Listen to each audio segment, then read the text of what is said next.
lugar onde Deus habita, refúgio do seu amor.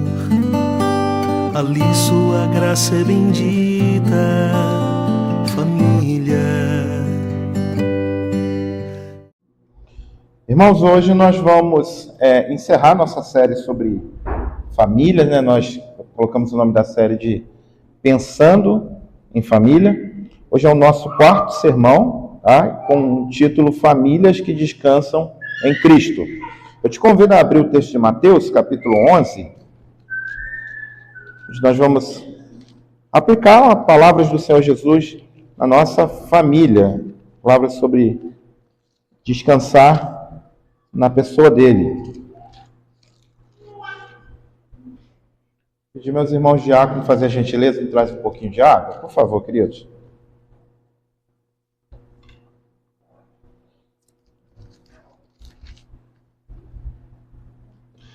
Mateus 11, versículo 28 ao 30.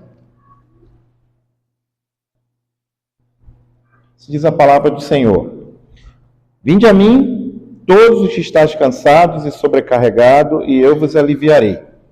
Tomai sobre vós o meu jugo, e aprendei de mim, porque sou manso e humilde de coração, e achareis descanso para a vossa alma, porque o meu jugo é suave e o meu fardo é leve. Nós vamos, nesse momento, orar, pedindo ao Senhor que nos ilumine no entendimento da sua palavra. Pedir minha irmã Zenite que ore para que o Senhor nos ilumine no entendimento da palavra. Por favor, minha irmã.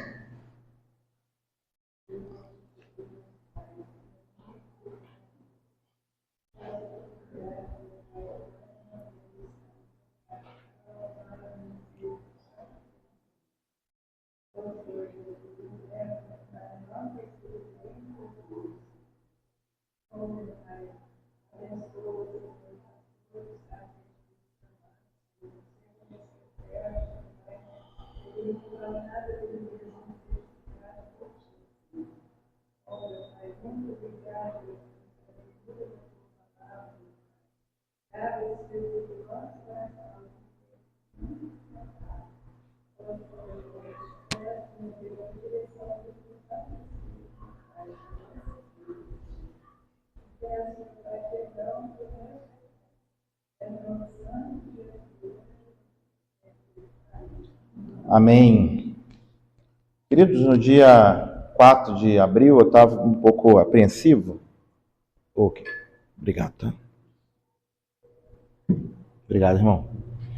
Eu até pedi oração nos grupos, né? Porque eu já estava um bom tempo sem ir a São Paulo e estava voltando lá dirigindo. Então eu estava um pouco apreensivo. O trânsito, a cidade muda muito. Nos 4 anos que eu vivi lá, as coisas mudam assim dentro de meses. E eu fiquei com medo de encarar o trânsito. A gente usa GPS, mas a gente sabe como que é, né? Cada lugar, o GPS se comporta de uma forma, depende de como que a internet do seu celular está funcionando, mas nós fomos. E deu tudo certo. 5 horas de viagem, quando estava perto de fechar a 5ª hora da viagem, nós estávamos chegando já na entrada de São Paulo e eu teria que ir para a cidade metropolitana ali, Carapicuíba. Então eu teria que sair da estrada principal que eu estava, se não me engano, já estava na Marginal Tietê, e eu acompanhando o GPS. E o GPS estava me dando que eu ia entrar ali onde eu estava. Eu entrei, segui o GPS, entrei. De repente eu fui ver que eu tinha entrado numa outra via expressa, e lá na frente o GPS atualizou, me mostrando que eu deveria entrar alguns metros adiante. Esses poucos metros me fez eu dar uma volta de 20 quilômetros. 20 quilômetros. 22, na verdade, para ser bem preciso. 10 para ir, 12 para voltar. Não me pergunte por que 12 para voltar. E naquela ida, o irmão, o pastor Márcio, lá o pastor da 2ª Igreja Presbiteriana de Carapicuíba, meu amigo, estava com o almoço na mesa, me esperando, ele com a sua família. E aí, naquele momento, eu comecei a cabeça, se eu olhasse minha cabeça, ia ver umas fumacinhas saindo, né? E eu já nervoso, meu Deus, agora vai ter que dar a volta lá por causa da atualização do GPS. A gente, quando dirige, é horrível você ir num lugar que você não conhece. Coisa boa eu dirigi em Vassouras, conheço tudo, conheço até as rotas de fuga lá, né? Mas lugar que você não conhece, você é obrigado a lidar com o equipamento eletrônico, que às vezes não te ajuda tanto. E aí, quando você se sente perdido, às vezes aquilo te traz aflição, te deixa com o coração pesado, te deixa sem a noção do teu destino. Comecei o nosso sermão falando sobre isso, porque é dessa forma que algumas famílias têm vivido na nossa sociedade no tempo que nós vivemos. Assim é a vida de muitas famílias hoje. Elas vivem às vezes sem destino, perdidas, sem saber o que vão fazer. E isso causa vários transtornos. A gente está em tempo de falar sobre síndrome de burnout, de esgotamento. Existem famílias totalmente esgotadas, exaustas. Por quê? Porque muitas vezes estão tentando resolver as coisas sozinhas, sem ouvir a voz daquele que nos guia, que não é um GPS falho, é aquele que nos criou, é aquele que do nada criou tudo que existe, aquele que é o criador da família. Nosso manual de instruções é a palavra dele.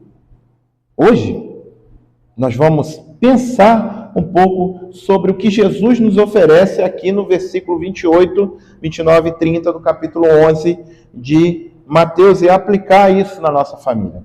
Jesus está aqui nos oferecendo um caminho suave na sua presença para cuidar das nossas famílias. Um caminho que significa descansar nele, aprender dele e viver sobre a sua direção suave e segura. É sobre isso que nós vamos refletir nesse sermão. Muitas famílias cansadas emocionalmente, espiritualmente, fisicamente, e ainda não ouviram ou não estão dando atenção a esse chamado que Jesus faz aos seus discípulos aqui no capítulo 11 de Mateus. Muitas famílias estão precisando do que Jesus está oferecendo, descanso verdadeiro. Por outro lado, famílias encontram verdadeiro descanso quando respondem ao convite de Cristo e vivem sob o seu senhorio e imitam o seu coração. Essa é a tese, ou a lição, ou a ideia central do texto que eu quero defender e pregar para os irmãos nessa noite.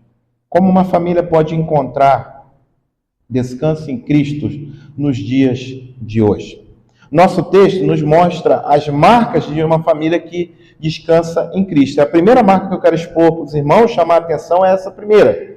Reconhecendo o seu cansaço e indo a Cristo. Então, como a família encontra descanso em Jesus hoje? Em primeiro lugar, reconhecendo o seu cansaço e indo a Cristo. O texto começa com o convite do Senhor, após ele ter confrontado os seus discípulos, após ele ter mostrado alguns pecados diante do povo, após ele ter pregado duramente para algumas cidades, ele chega para as pessoas que estavam ouvindo e diz a seguinte palavra, e logo após ele vai explicar a respeito da teologia do sábado, que os judeus tinham uma teologia de descanso muito pragmática, muito legalista, e ele vai mostrar que o verdadeiro sábado, que é o descanso, é ele, é nele.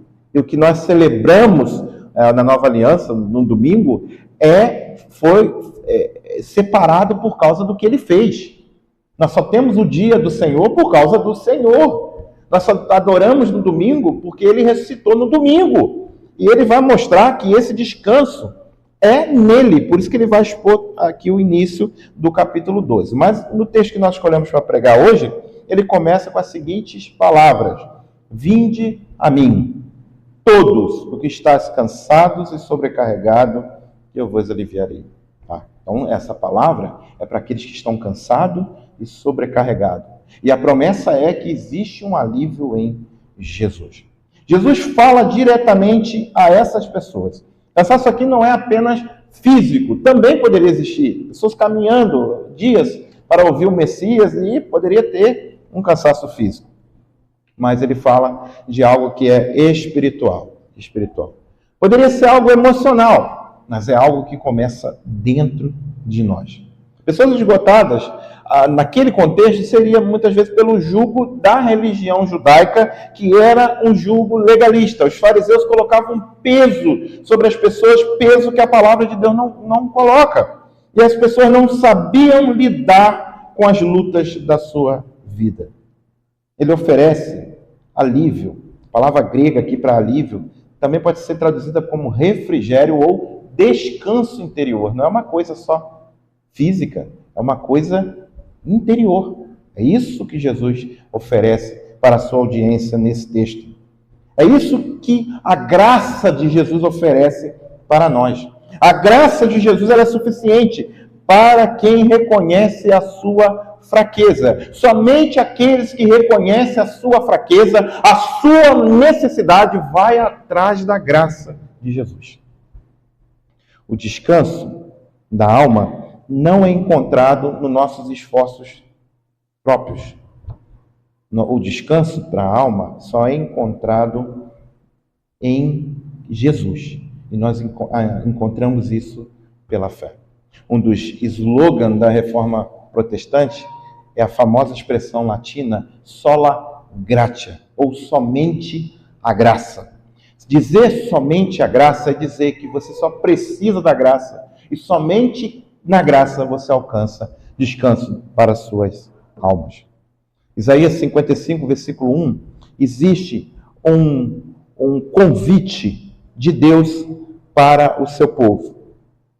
E esse convite, ele fala: ó vós, todos que têm sede, vinde às águas. É o convite que oferece um refrigério, um descanso de graça. Em Hebreus 4, de 1 ao 3, nós vemos também um descanso prometido para aqueles que permanecem em Jesus, mostrando para a audiência, o autor dos Hebreus mostra para a sua audiência que somente em Jesus nós podemos alcançar descanso para nossas almas. Certa vez, um pai de família confessou para um amigo no trabalho: eu não aguento mais fingir que está tudo bem. Esse pai de família dizia que o seu trabalho para manter a sua casa era algo muito cansativo. Que o seu trabalho para manter o sustento e para manter a educação dos seus filhos, para manter a segurança da sua esposa e a satisfação da sua esposa era algo cansativo. Ele falava que, no fundo, ele estava cansado, mas não sabia como descansar. Essas conversas, meus irmãos, são conversas que existem há baldes na nossa sociedade. Às vezes nós encontramos com pessoas que ficam fora de casa porque não tem mais prazer de estar dentro de casa, quando o seu lar deveria ser o lugar mais seguro, mais tranquilo e mais prazeroso do mundo. Essa é a realidade de muitos lares, e pasmem vocês, muitos lares cristãos, que muitas vezes não ouvem o chamado que Jesus colocou aqui no texto de Mateus 11, do 28 ao 30. A pergunta que eu te faço nessa noite é: como sua família pode viver o descanso em Jesus? Como? Se você detectou alguma dificuldade dessas que eu acabei de falar aqui, a pergunta que eu te faço é: como que você pode descansar em Jesus no seu ambiente familiar e comunicar essa realidade, essa segurança em Jesus para a sua família? Eu quero te ajudar com algumas orientações. A primeira delas é para os casais. Casais, reconheçam juntos os fardos que vocês têm carregado. Maridos e esposas, vocês não precisam fingir força o tempo todo. É isso que, às vezes, cria problema dentro de um casamento. É a falta de comunicação. É a falta de compartilhar um com o outro o que está incomodando e pedir ajuda. Compartilhe o peso um com o outro. O Senhor Deus te deu, irmão, essa preciosidade que está ao seu lado, sua esposa, para ajudar na sua santificação, na sua caminhada cristã. Irmã, Deus te deu essa preciosidade que está ao seu lado, seu marido, para te ajudar na sua caminhada e na sua santificação. Então você deve dividir com ele o seu peso. Muitas vezes confessando as suas fraquezas diante de Jesus, orando uns pelos outros, pedindo ajuda até no confrontar de pecados. Homens, nós temos uma dificuldade muito grande. Às vezes a gente não quer reconhecer que nós somos frágeis em alguma área e que nós pecamos. Mas a primeira pessoa que Deus colocou ao seu lado para te ajudar a confrontar o seu pecado é a sua esposa. Você não tem que falar para as pessoas lá fora. Muitas vezes nós conversamos com ímpios e não conversamos com a serva de Deus que Deus colocou dentro da nossa casa para morar conosco. Irmãs, você precisa abrir o seu coração para o seu marido Dizer para ele aquilo que te incomoda e coisas que às vezes você não vai conseguir resolver sozinho. Deus nos deu cônjuges para nos ajudar também na nossa santificação. Nós somos companheiros na caminhada de fé, na caminhada da vida. A cura e alívio quando a vulnerabilidade é vivida num ambiente seguro de fé e oração. E se esse ambiente não existe dentro da sua casa, tem um problema aí, você precisa corrigir isso. Você não pode ter mais liberdade com pessoas de lá fora do que com a pessoa que é casada com você. Isso não existe. Você precisa ter liberdade com a pessoa que Deus te deu por esposo, por esposa. Outra coisa, não tente sustentar o lar apenas na base do esforço humano. Tá? A força de vontade é importante, mas não é suficiente para sustentar o seu lar. A família que tenta vencer na força do braço logo se cansa. Confie na graça de Deus. Peça a Jesus para caminhar com você. Fala, Senhor Jesus, até aqui eu não consigo mais fazer nada. Eu não sei mais o que fazer. Tem um cântico muito bonito da Aline Barros, que ela canta, ela vai cantando as estrofes, me parece muito que ela está falando as ponderações de Elias, quando está lá no Monte Oreb. E quando ela chega no refrão, ela fala assim, quando o difícil se torna impossível, Deus começa a agir. Você conhece esse cântico, né? Muitas vezes, nós chegamos nessa linha do impossível e a gente quer fazer o trabalho de Deus. Não, gente, você não faz o impossível, não. Aí sim é Deus. E você precisa clamar um derramar da graça dele. Porque senão, você vai se frustrar, você não vai resolver o problema e você vai criar um segundo problema, que é o seu problema, o problema que você queria resolver, o teu problema da sua frustração. A família que tenta vencer na força do braço, logo se cansa. Então nós precisamos confiar na graça de Deus.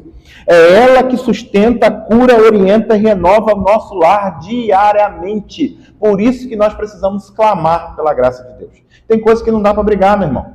Tem coisas que não dá para obrigar. Tem coisas que não dá nem para falar. A gente ora. A gente ora. E Deus, pelo seu Santo e Bom Espírito, que convence o homem do pecado, da justiça e do juízo, derrama a graça e tudo se resolve. Outra coisa, ensine seus filhos a levarem suas preocupações a Jesus. E nós, filhos, devemos aprender isso, tá?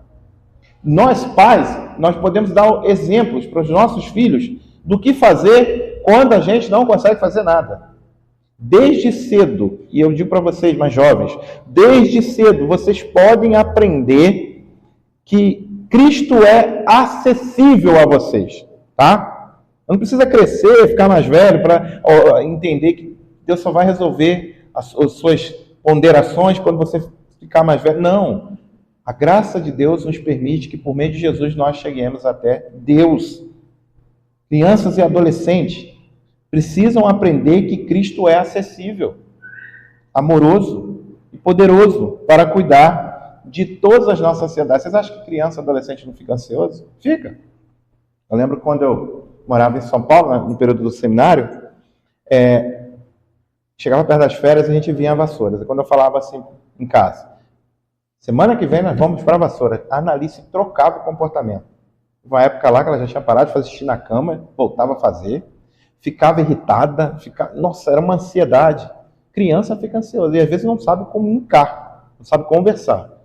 Nós precisamos ensinar os nossos filhos que tudo está na mão de Deus. Ou será que você não fica ansioso quando tem que fazer aquela prova? Quando tem que encarar aquele desafio novo no colégio ou na faculdade? Você pode colocar diante de Deus a sua ansiedade. Nós precisamos aprender cada vez mais e ensinar cada vez mais nossos filhos a orar, a confiar e depender em tudo em Jesus.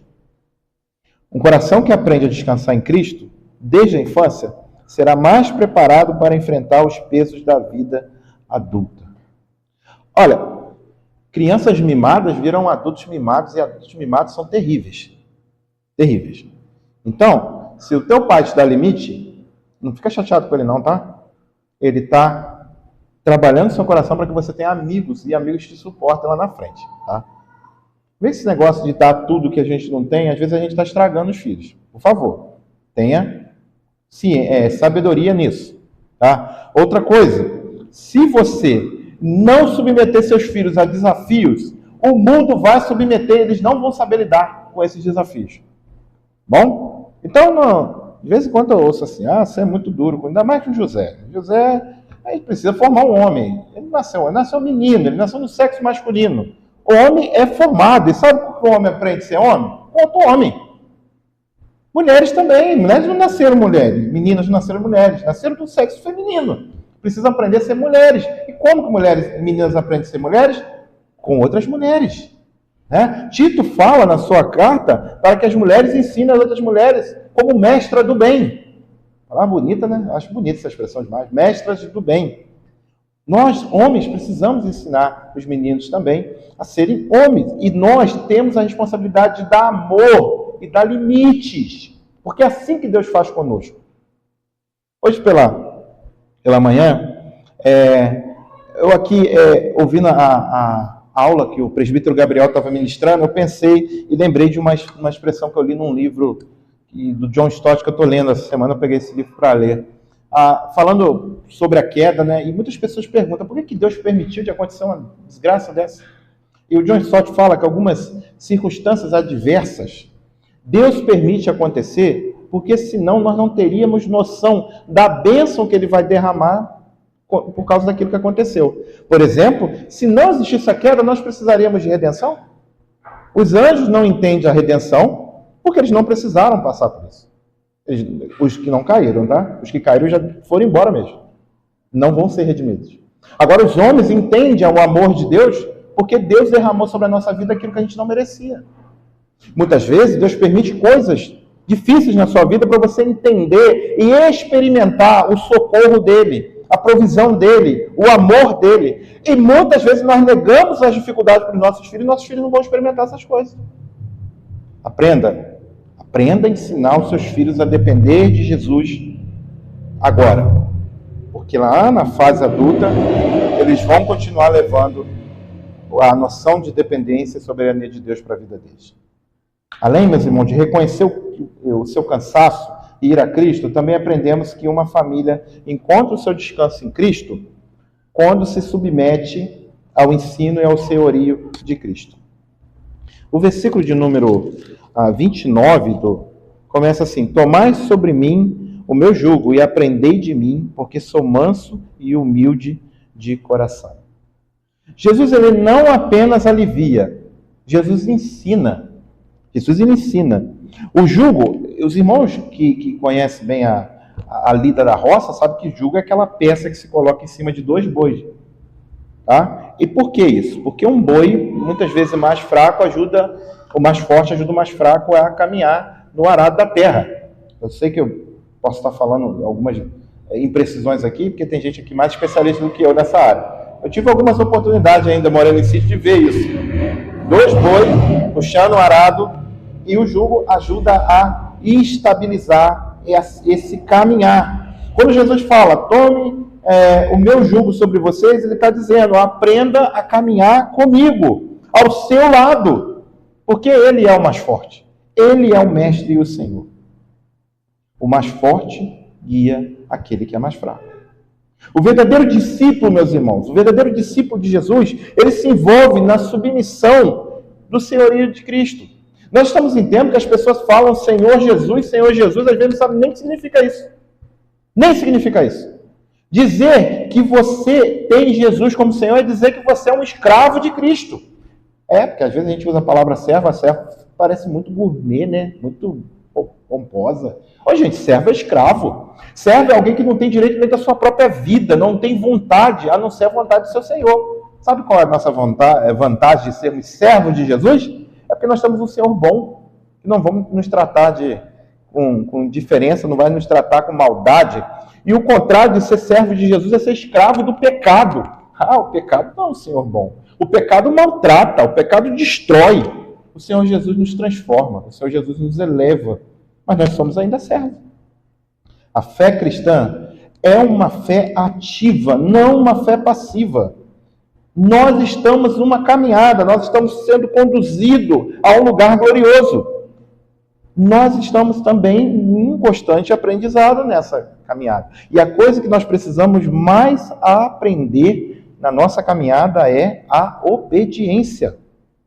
Lucas 6,46 diz assim: por que me chamais Senhor, Senhor, e não fazeis o que vos mando? Ou seja, existe uma incoerência entre dizer que nós acreditamos que Jesus é Senhor e viver de acordo com a nossa cabeça. Sabe aquela expressão que existe muito no nosso tempo? Ah, isso aí é a sua opinião, mas eu penso. Gente, o que você pensa não vai garantir o sucesso da sua família.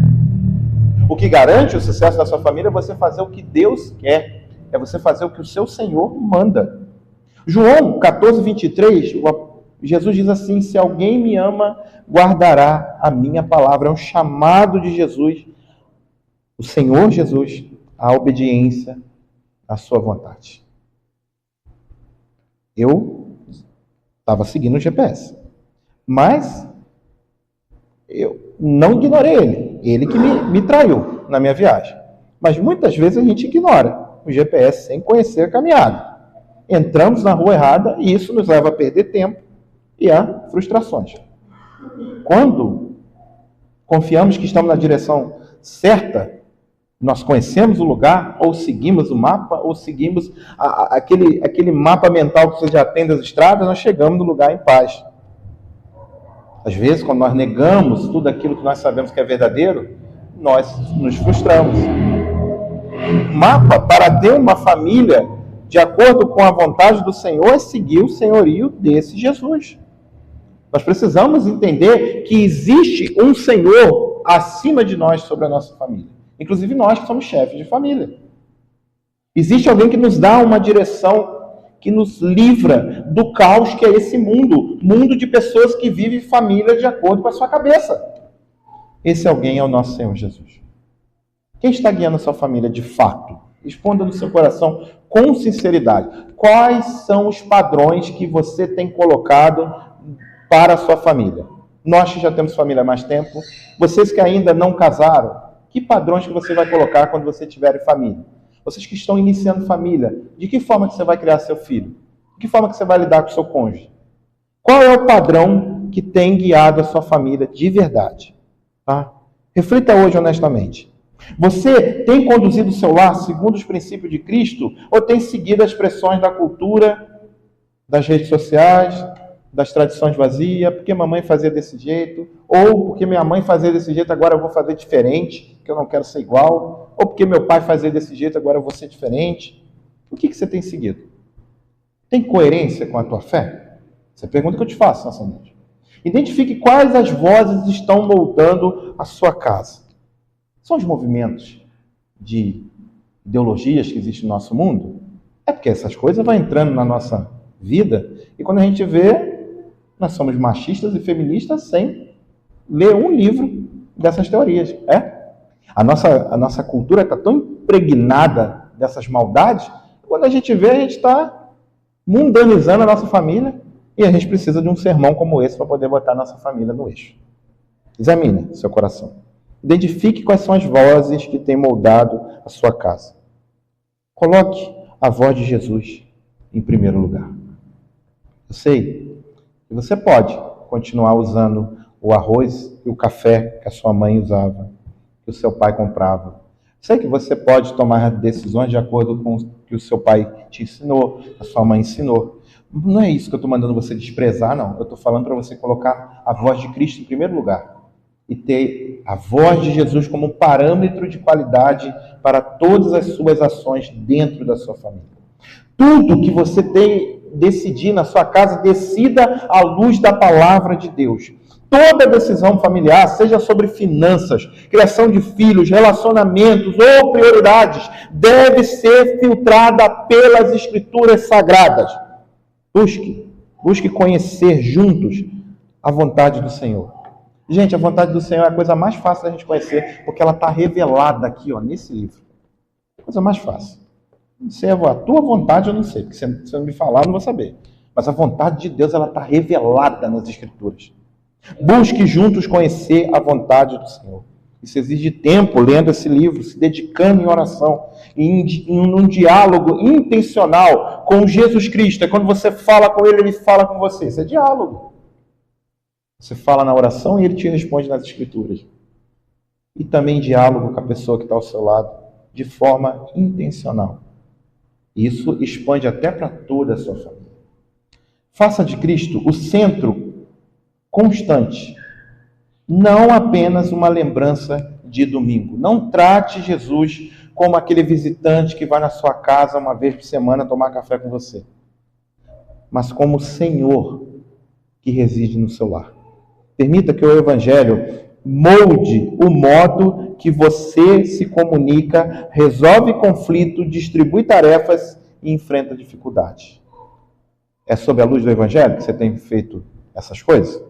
Se não, comece hoje.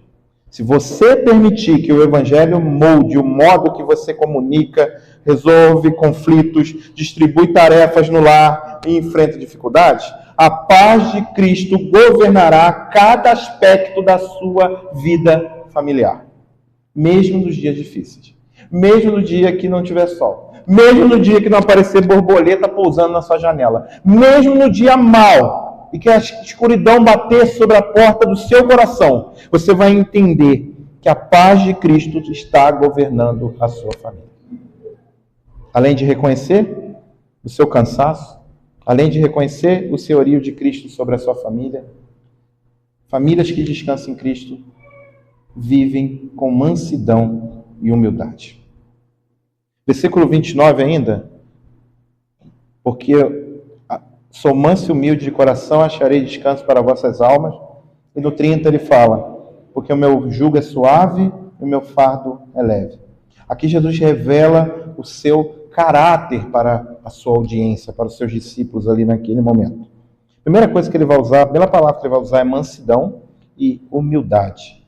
A segunda palavra é humildade. Essa postura, então, está aqui criando um contraste com os líderes religiosos e opressores da sua época. Os líderes religiosos e opressores queriam impor a sua autoridade com, muitas vezes, a força, dizendo, sabe aquela história, faz o que eu falo, mas não faz o que eu faço? Faz o que eu mando? Era assim que os fariseus exerciam a sua autoridade. O resultado de viver com ele? O resultado de viver com Jesus? De viver com esse que é humilde e manso? É descanso real para a alma, leveza de vida.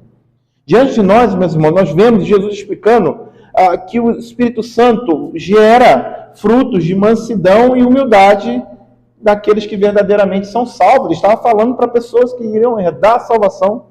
Lá no Gálatas 5, a partir do versículo 23, nós vemos o fruto do Espírito. E um dos frutos do Espírito são palavras que Jesus usa aqui.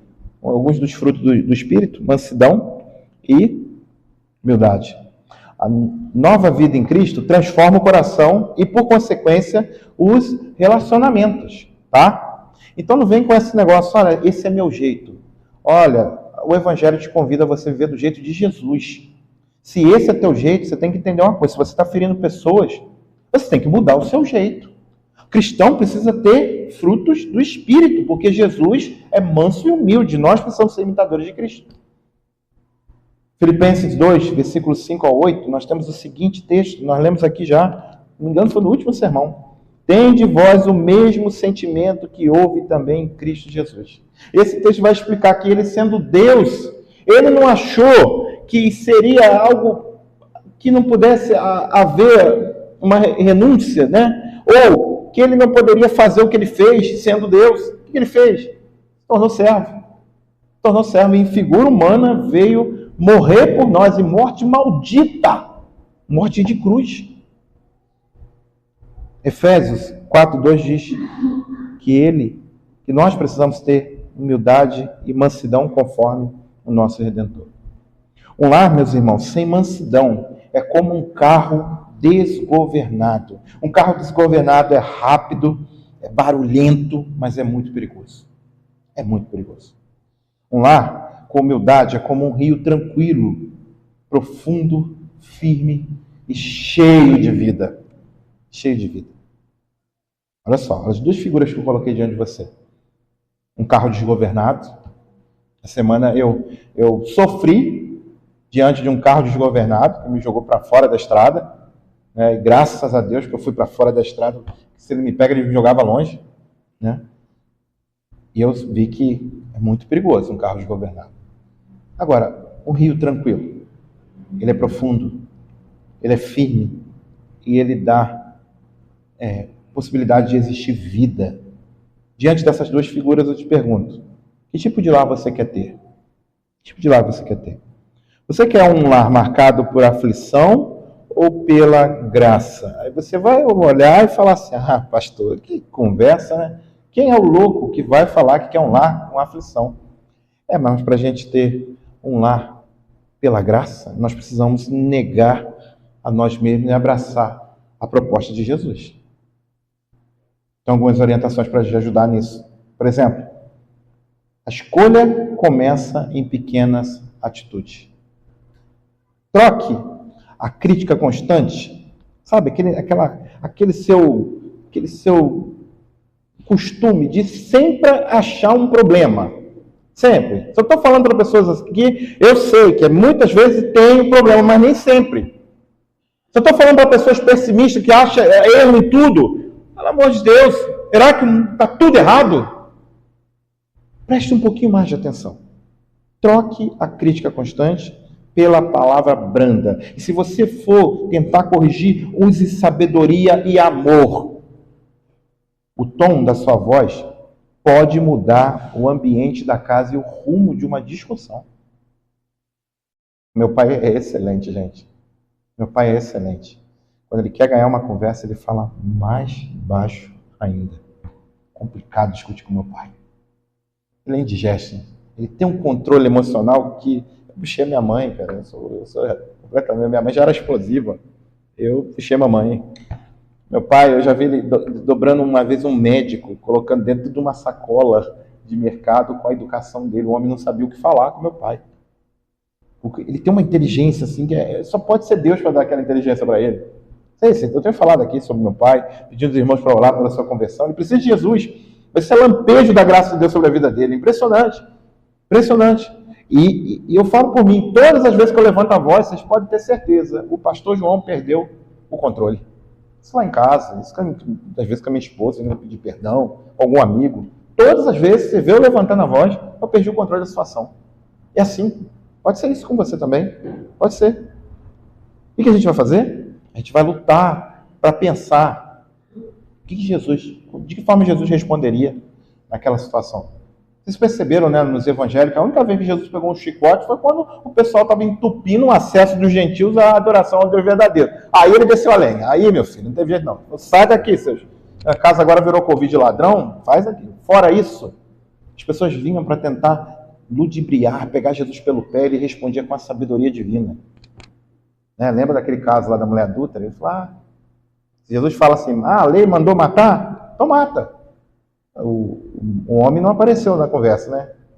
Jesus ia ser chamado de assassino, porque ele matou sobre um julgamento viciado. Se Jesus fala assim, não mata não, tenha piedade dessa mulher. Eles iam falar, você não segue a lei de Moisés, então nós vamos te apedrejar porque você quebrou a lei de Moisés. Jesus olha para eles, e ele, como Deus olhando o coração, e disse, aquele que não tem pecado, que atire a primeira pedra. E aí, você está dizendo que só ficou a mulher, Jesus ali. E Jesus olhou para ela e falou assim, minha filha, agora você corrige sua vida. Vá e não peques mais. Nós precisamos aprender com Jesus a como nos falar. Às vezes, com o tempo de relacionamento, ou com o tempo de intimidade, nós vamos perdendo o tato de falar com a pessoa que está do nosso lado. Mas essa pessoa é a mesma pessoa que você se apaixonou e fez juras de amor no seu casamento.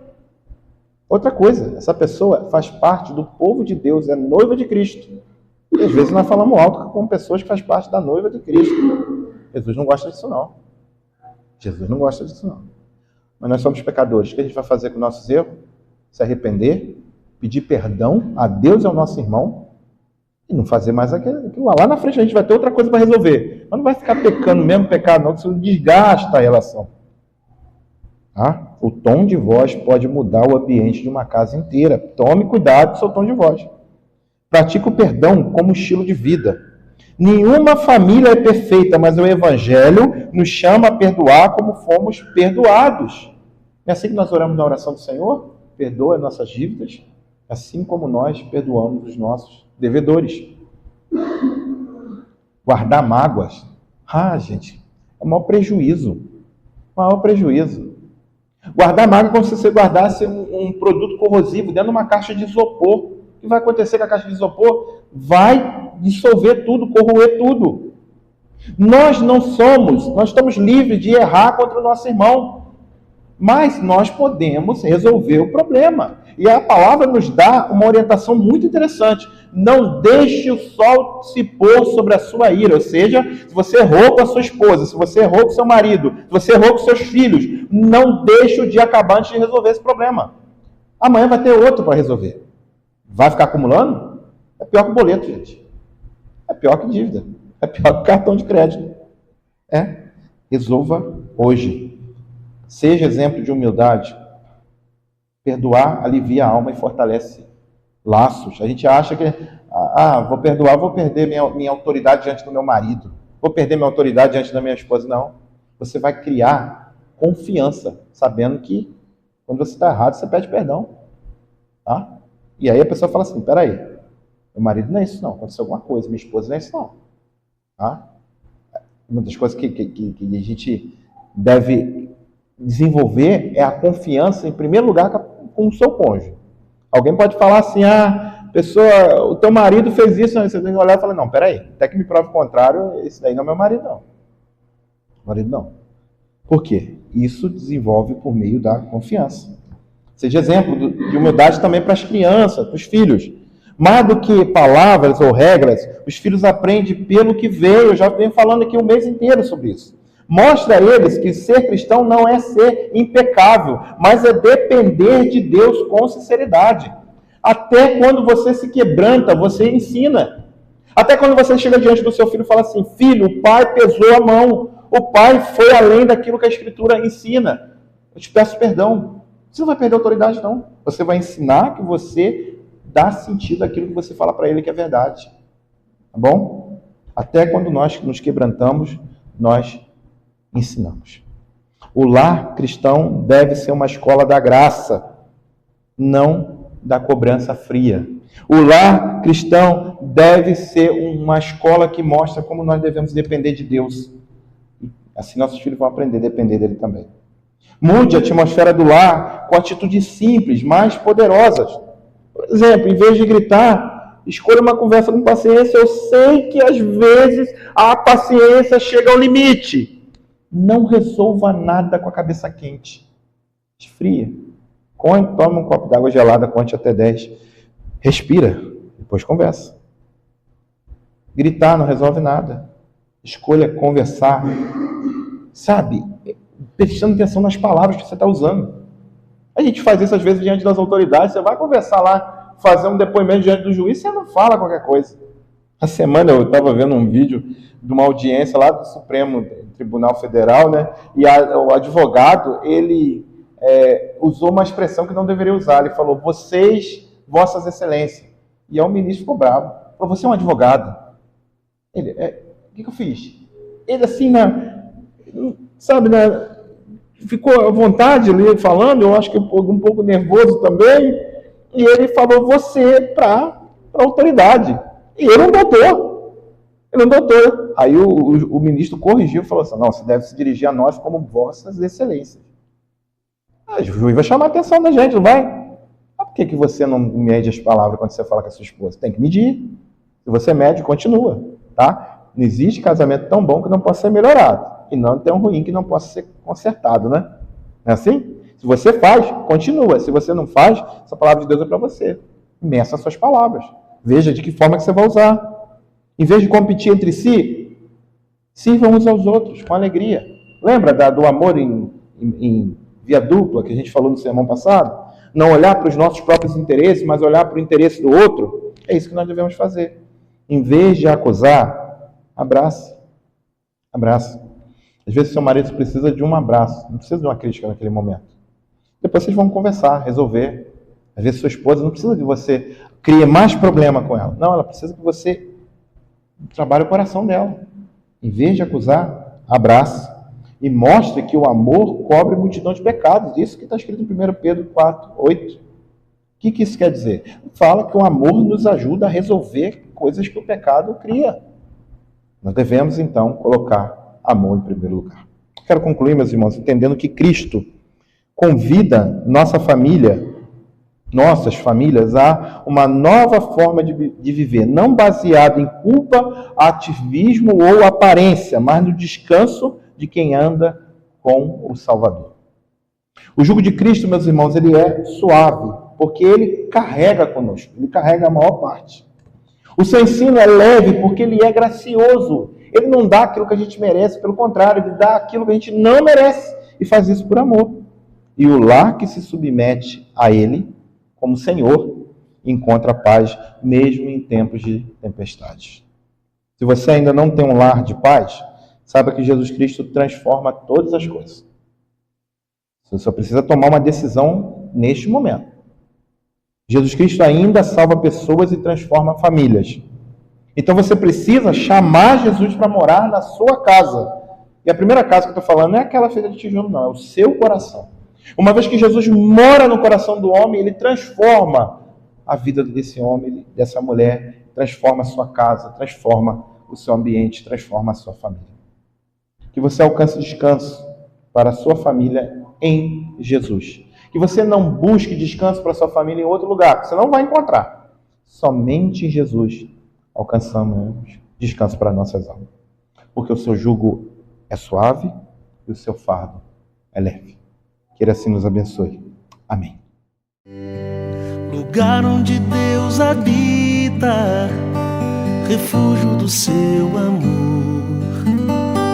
Ali sua graça é bendita.